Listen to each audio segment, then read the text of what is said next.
He was 38 years old, stiff getting out of bed, winded climbing 2 flights of stairs. The kind of tired that coffee doesn't fix. Then he started training exactly like a professional athlete, for 30 straight days, no supplements, no biohacks, no magic. When his doctor pulled his blood work afterward, he checked it twice because on paper, this man's body looked years younger than it did a month earlier. Here's what actually happens when you stop training like someone who's getting older and start training like an athlete. Instead, let's be honest about the story we've all been told. Aging is inevitable. You slow down. You get stiffer. You accept it. That's just what happens after 30, 35, 40, except that's not entirely true. A huge percentage of what we call aging in your 30s and 40s isn't actually your age catching up to you. It's years of your body never being asked to do anything demanding. This experiment proves it. 1 man, 1 month, athlete-level training, and measurable. Biological reversal of the very things we assume are permanent. Let's break down exactly what happened. The starting point, what old really looks like. Before we get to the results, let's be clear about where he started. Desk job. Weekend warrior at best. The kind of guy who felt technically fine until he sprinted for a bus and his hamstring reminded him he wasn't 25 anymore. This is what most people quietly experience. Through their 30s and 40s, not dramatic collapse, just a slow accumulation of stiffness, fatigue, and reduced capacity that gets written off as getting older. Here's the medical truth. This is largely deconditioning, not aging. Deconditioning means your body has simply stopped being asked to perform, and the body, true to form, stopped maintaining capacity it wasn't using. And deconditioning, unlike actual aging, is reversible. What athlete training actually means. This wasn't about lifting heavier weights. Athletic training is built on 3 pillars. Most gym routines completely ignore: explosive movement, sprints, jumps, throws, anything that demands fast twitch muscle fibers. These are the fibers responsible for power and speed, and they're the first thing to atrophy when a body goes years without real demand. Genuine mobility training. Not 5 minutes of static stretching before a workout.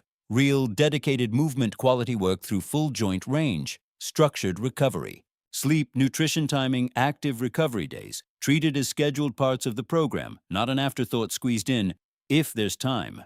He didn't discover anything new. He just started training his body the way it was actually designed to be used.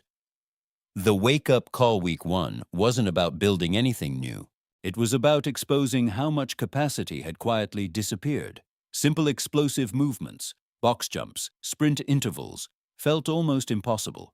Not because he was weak, but because his nervous system had lost the pathway to fire fast-twitch fibers on demand. Those fibers hadn't vanished. They'd just gone dormant from disuse. This is the use it or lose it principle in real time. Week 1 wasn't building capacity from scratch. It was reawakening capacity that never actually left. The hormonal shift by week 2, something measurable started happening beneath the surface. Intense. Athletic-style training triggers a real spike in growth hormone and testosterone, both directly tied to cellular repair, energy regulation, and how quickly the body shows signs of biological aging. Chronic inactivity does the opposite. It's linked to consistently elevated cortisol, the stress hormone that actively accelerates cellular aging over time. Week 2 wasn't just physical training. It was hormonally reversing the exact internal processes that had been quietly aging him for years. Week 3, the mobility breakthrough. This is where aged backwards starts to earn its name. Joint stiffness that had lived in his hips and shoulders for years began disappearing. Not because his joints got biologically younger, because the muscles and connective tissue surrounding them were finally being trained to move through full range again. Here's the key insight. Stiffness usually isn't a joint problem. It's a disuse problem. Athletic mobility work forces tissue to lengthen and strengthen the way it was built to, and the body adapts fast once you finally demand it. By the end of week 3, he wasn't just less sore. He was moving like someone a decade younger. Week 4, the measurable proof final week.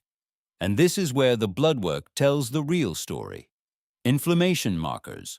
The chronic, low-grade inflammation directly linked to accelerated aging and disease risk had measurably dropped. Resting heart rate improved. Recovery time between hard efforts, a key marker of cardiovascular and metabolic health, was dramatically faster than day one. None of this required extreme measures. It required structured intensity paired with genuine recovery, the exact formula athletes have used for decades, simply never applied to an average deconditioned adult before. The honest truth, let's be clear about what this experiment does and doesn't prove. It doesn't mean you can literally reverse your birth certificate. Real biological aging still happens. What it proves is that a massive percentage of what we blame on getting older, the stiffness, the fatigue, the reduced performance, isn't age at all. It's years of an athletic body being treated like it has nothing left to give. Your fast twitch fibers aren't gone. Your mobility isn't gone. Your hormonal profile isn't fixed into permanent decline. They're just waiting for a reason to come back. Bottom line, you don't have to accept getting slower, stiffer, and weaker every single year as some unavoidable fact of aging. Your body responds to demand, not your age. Add explosive movement back into your training. Prioritize real mobility work. Treat recovery like it's part of the program, not an afterthought, because the body doesn't age you into stiffness and fatigue. Neglect does. And neglect, unlike your actual age, is completely fixable. If this changed how you think about aging and training, smash that like button right now. Subscribe because every week we bring you real fitness truth. And comment below. How old do you actually feel versus your real age? Tell me. I'll see you in the next one. Now go train like you've still got 20 years of untapped capacity left, because you probably do.